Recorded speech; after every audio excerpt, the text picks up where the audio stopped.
গণবিক্ষোভের মুখে প্রধানমন্ত্রী পদ থেকে পদত্যাগ করে পালিয়ে যাওয়া শেখ হাসিনা সৌদি আরব, সংযুক্ত আরব আমিরাত এবং ফিনল্যান্ডে আশ্রয়ের খোঁজ করছেন।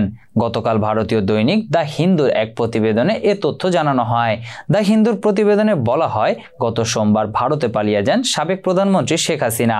ভারতের পররাষ্ট্রমন্ত্রী এস জয়শঙ্কর জানিয়েছেন, শেখ হাসিনা স্বল্প সময় অবস্থানের কথা বলে তাদের এখানে আসেন, কিন্তু 2 দিন পার হওয়ার পরও হাসিনা এখনো ভারতেই রয়ে গেছেন। হিন্দু আরও জানিয়েছে, শেখ হাসিনা যুক্তরাজ্যের কাছে রাজনৈতিক আশ্রয় চেয়ে আনুষ্ঠানিক আবেদন করেছেন, তবে সেখানে তার আশ্রয় পাওয়ার সম্ভাবনা নেই। উল্টো যুক্তরাজ্যের বর্তমান সরকার হাসিনার বিরুদ্ধে আন্তর্জাতিক তদন্তের জন্য চাপ দিতে পারে বলেও জানিয়েছেন দেশটির এক সরকারি কর্মকর্তা। তবে ইউরোপের মধ্যে হাসিনার পরবর্তী গন্তব্য হতে পারে ফিনল্যান্ডের রাজধানী হেলসিঙ্কি। সেখানে শেখ রেহানার ছেলে রেদওয়ান মুজিব সিদ্দিক ববি থাকেন। ফিনল্যান্ডের শেখ হাসিনা রাজনৈতিক আশ্রয়ের জন্য আবেদন করতে পারেন কিনা এমন প্রশ্ন করা হয় ফিনিশ প্রধানমন্ত্রী আলেকজান্ডার স্ট্যাবের দপ্তরে। তবে দেশটির প্রধানমন্ত্রী দপ্তর এ ব্যাপারে কোনো মন্তব্য করেননি।